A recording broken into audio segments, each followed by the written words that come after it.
I do get up early in the morning at 5 a.m., but this is definitely not influenced by one of these two adages. Lions wake up early in the morning because they are on the top of the food chain.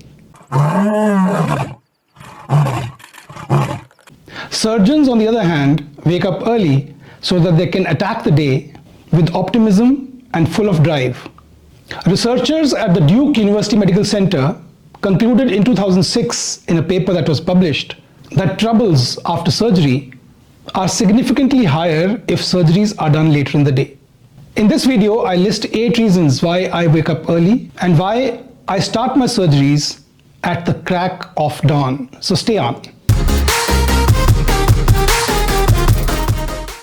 The number one reason is that the staff is fresh in the morning, they are more productive, they're free from distractions, their friends haven't woken up yet, so there are no WhatsApp messages on their phone to distract them. So as far as alertness goes, they are at their prime in the morning at the crack of dawn.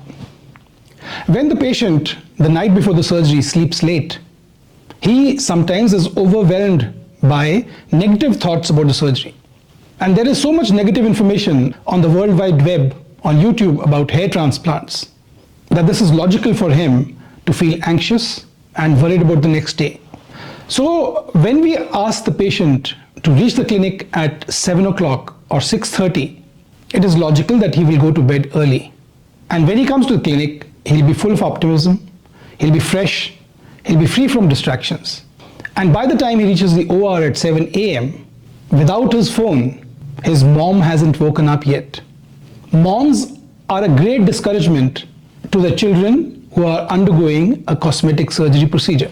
Though they are apparently very supportive, but when they talk to the children in the morning, the patient who gets this call can sense an element of fear in her voice. And this upsets the patient as well. Many times I have seen that patients who accompany their mothers to the clinic for a hair transplant are the ones who cancel the procedure the day before the procedure. This is not a commentary on mothers. Mothers are very affectionate and mothers really care for the well-being of the children. But when they accompany their children to the surgery, most of the cases I have seen that they add to the stress, the anxiety before the procedure. The third reason is that the patients are calm and composed in the morning at first light. Their blood pressure, their vital parameters, heart rate, everything is under control. Because the world hasn't woken up yet, there is no commotion they see outside. And as far as the circadian rhythm goes, the body is best prepared to tackle anxiety. If we start at first light, even mega sessions of say about 4,500 grafts, 5,500 grafts, including scalp and body grafts, get over at 3 p.m. This gives adequate time for recovery. It gives adequate time for the patient to spray his grafts every 20 minutes till midnight. So when you spray repeatedly for a longer period of time before you go to sleep, the crust that forms is a lighter crust. This crust comes out early, even at 10 days after the procedure in most cases. And the earlier the crust comes out, the better it is for your healing and for the graft environment to grow. The grafts also settle down faster because the clot is formed, and it is safer for the patient to go to sleep at night than it would be if the patient reaches his room, say at 7 o'clock in the evening. Fifthly, I can better strategically manage my consultations during the day. It's not only the surgery that I do, I have to see several cases, consult with patients online and in person who walk into my clinic. So if I start my procedure late in the day, and since I do the procedure myself, it is very difficult for me to manage my outpatients. So this is also one of the prime factors why I start early in the morning and not later in the day.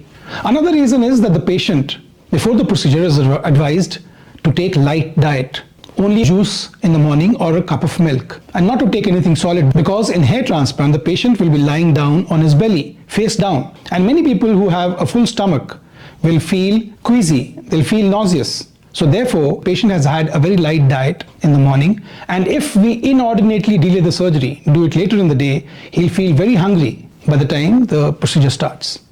So most of my cases, the harvesting is over by 9:30 or at the most 10, after which we give him coffee and sandwich, and he is better prepared for the long session ahead than he would be if he were hungry. Also, there is increased pain perception and irritability as the day passes on. Early in the morning, if you administer anesthesia, I have seen you require lesser amount of anesthesia for tackling pain than you would if your surgery would start, say, at 10:30 or 11 or 12. And lastly, at the end of the day, after 4 p.m., we are at our circadian low point. We are tired by this time. So to avoid end of the day fatigue, we must start early and finish early so that we are fresh in the morning and the patient has time to recover before he goes to sleep. So thank you for watching. If you have any question about hair transplant in general, about hair loss medication, please write a comment in the comment section below and I'll get back to you soon. Have a nice day and God bless you.